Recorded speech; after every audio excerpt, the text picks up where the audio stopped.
Assalamualaikum warahmatullahi wabarakatuh. Perkenalkan, nama saya Najwa Aisyah Muslimah.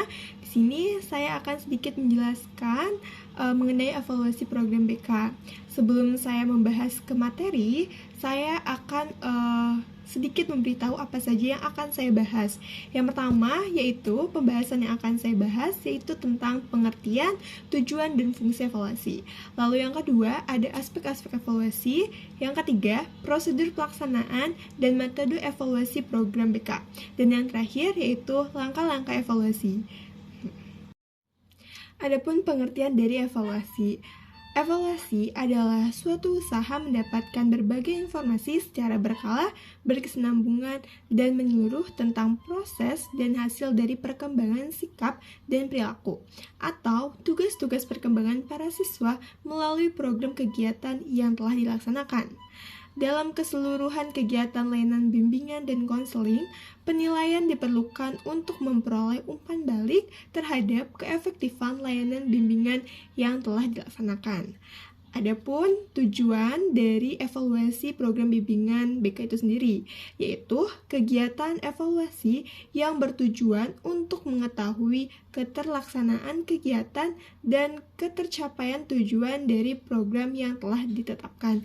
Jadi, bagaimana tujuan ini untuk mengetahui apa saja yang telah tercapai dan terlaksanakan dalam program yang telah dibuat oleh para guru BK ataupun konselor. Lalu ada fungsi evaluasi dari program BK itu sendiri.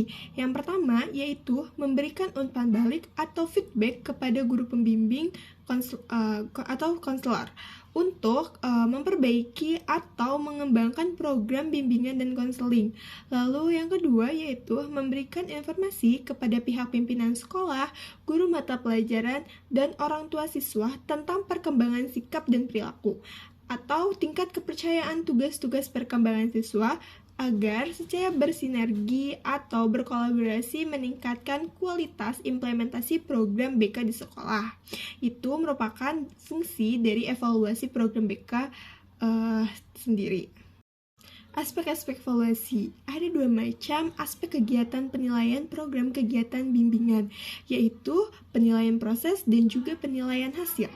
Penilaian proses yang dimaksud yaitu untuk mengetahui sampai sejauh mana keefektifan layanan bimbingan dilihat dari prosesnya. Sedangkan penilaian hasil yang dimaksud yaitu untuk memperoleh informasi keefektifan layanan bimbingan yang dilihat dari hasilnya. Adapun aspek yang dinilai baik secara proses maupun hasil antara lain.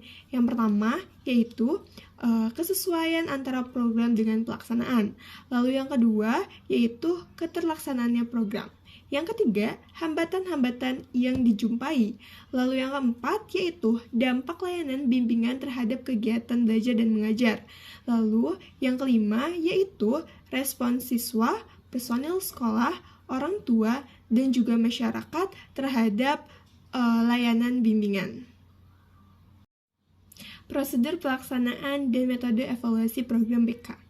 Dalam mengadakan pelaksanaan evaluasi program bimbingan dan konseling di sekolah dapat melalui prosedur dengan fase diantaranya yaitu yang pertama fase persiapan, lalu yang kedua fase persiapan alat dan instrumen evaluasi, yang ketiga fase pelaksanaan kegiatan evaluasi, yang keempat yaitu fase menganalisis hasil evaluasi, dan yang kelima yaitu fase penafsiran atau interpretasi dan pelaporan hasil evaluasi itu sendiri. Lalu ada langkah-langkah evaluasi. Yang pertama, merumuskan masalah atau beberapa pertanyaan.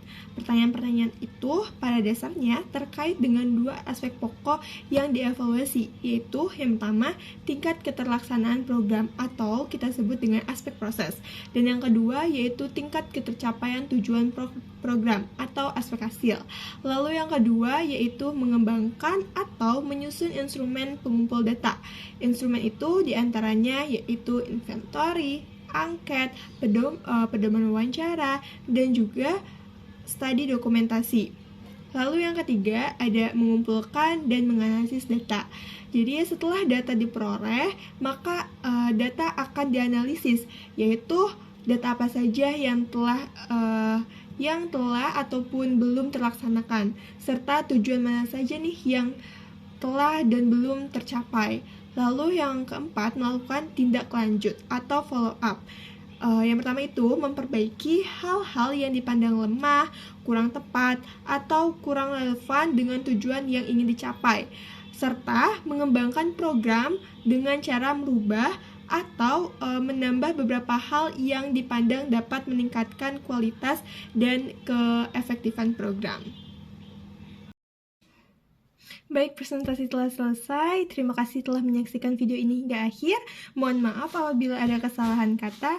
Wassalamualaikum warahmatullahi wabarakatuh. Terima kasih semua.